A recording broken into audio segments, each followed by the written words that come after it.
Welcome to my YouTube channel， 我係你哋嘅主播 Cici。每年新年立 flag 係咪覺得都壓力山大呢？健身、讀書、搞事業，諗到都好攰。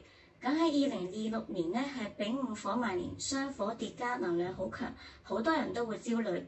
不過唔使擔心，我哋今日唔傾宏大嘅運勢預言，亦都唔講複雜嘅風水佈局。我想同你分享5件事，我喺度做緊嘅機會零成本嘅開運小事。佢哋更加似係一道俾生活嘅積極心理暗示，俾我哋更加輕鬆接住2026年嘅好能量，穩穩開局。第一件事呢，就係同今年嘅文昌化科星直接相關，佢主管嘅係智慧、學業同埋考試。你需要做嘅好簡單，就係徹底整理你嘅書台同埋工作台，重點係家中嘅東南方位，將堆積嘅雜物清走，抹乾淨灰塵，將個燈光調亮，然之後呢，就放上一支整新嘅筆，一本你一直想讀嘅書，或者係一盤小小嘅文竹。呢個動作係喺度話俾宇宙聽，我準備好啦，我迎接新嘅知識同埋靈感流入我嘅生活。佢唔保證你即刻考上狀元，但係可以幫你掃除思維嘅混亂，創造一個更加專注嘅環境。第二件事呢，就係呼應天同化祿。天同係福星，化祿代表享受同埋福氣。咁即係話2026年刻意安排讓自己快樂嘅事，本身就係一種招好運嘅福水。唔好將等得閒啦放喺嘴邊，而家就攞出手帳或者係手機備忘錄規劃起嚟。可以係春日嘅一次公園午餐，夏天去海邊睇日落，或者係每個星期留出一個夜晚睇一部收藏好耐嘅電影。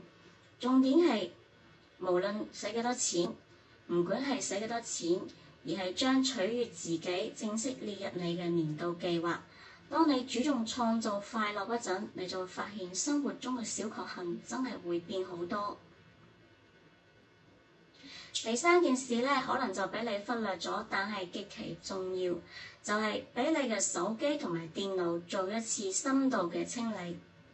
我哋嘅電子設備呢，就好似現代人嘅外接大腦一樣，裡面塞滿咗好多嘅過去嘅聊天記錄啦、冇用嘅照片啦，同埋拖延嘅任務。呢個喺能量上呢，係一種淤堵，所以揾個時間大膽咁，第一刪除不必要嘅一啲 app、模糊嘅相或者係啲過期嘅文件。第二呢，就係歸檔，將重要嘅資料分門別類咁放好。第三呢，就係換新，換一張讓你心曠神怡嘅壁紙。咁呢整個過程呢，就象徵住你喺度處理緊過去嘅信息債務，為新嘅機遇騰出空間同埋內存。做完之後呢，你就會覺得一種奇妙嘅輕鬆。咁第四件事呢，就有啲挑戰啦，但係效果顯著，去完成一件你拖延咗好耐同埋具體嘅小事。例如話啦，佢可能係你退還咗一件買錯嘅衫，或者係修補咗一件破損嘅衣物，或者終於俾嗰一位朋友打一個問候嘅電話。咁點解呢件事係可以開運呢？因為喺玄學裡面，任何未能完成嘅事都消耗咗你嘅注意力同埋心理能量，形成咗一種懸而未決嘅扯拉緊。咁當你果斷咁將佢解決咗，就等於親手切斷咗一個夠能量、夠磁場嘅循環，向宇宙釋放出我已經處理妥當，可以向前走嘅清晰信號。咁最後一件事啦，就係第5件，我哋要主動出擊。喺2026年立春嗰一日，亦都係2月4號嗰一日，揀一個天氣好嘅週末，去一個人氣旺、氣氛好嘅地方沾下喜氣。咁首先我哋可以揀新興嘅文化商圈、大型博物館、美術館，或者係一個你一直都好想去嘅市集或者係咖啡館。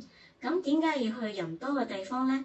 因為旺盛嘅人氣本身就代表住活躍流動嘅陽氣能量場，去嗰度行下，有飲杯嘢，觀察一下充滿能量嘅人，感受嗰一種蓬勃嘅生機活氣，自己會俾呢一種積極嘅頻率感染同埋帶動。咁回過頭嚟睇呢5件事有咩共同點呢？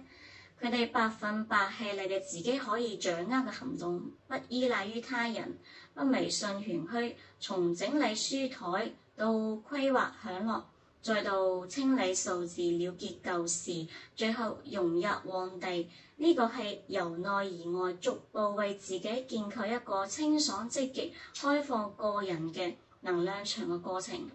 當你將注意力從擔心運氣好唔好，轉移到我今日可以做乜嘢，可以俾到狀態更好嘅時候，你就已經從被動嘅焦慮轉向到主動嘅創造。咁呢個先係真正嘅開運核心。我自己已經開始做緊呢幾件事啦。整理好書枱之後，寫下腳本，確實係好專注嘅。規劃咗春天嘅啲徒步行程，而家每個星期都有期待。咁最後強調一個最佳時機，所有呢啲調整同埋啟動最適合喺2026年立春，亦都係2月4號之後嘅農曆正月裡面進行。立春先係新潮同埋新年能量真正切換嘅時機，所以你自己而家有好多充足嘅時間去準備。好啦，我嘅5件開運小事清單分享完啦。咁你嘅清單會係咩呢？喺評論區度選一件你想做嘅嘢，或者分享一件你自己嘅開運儀式，我哋一齊打卡，互相鼓勵啦。拜拜。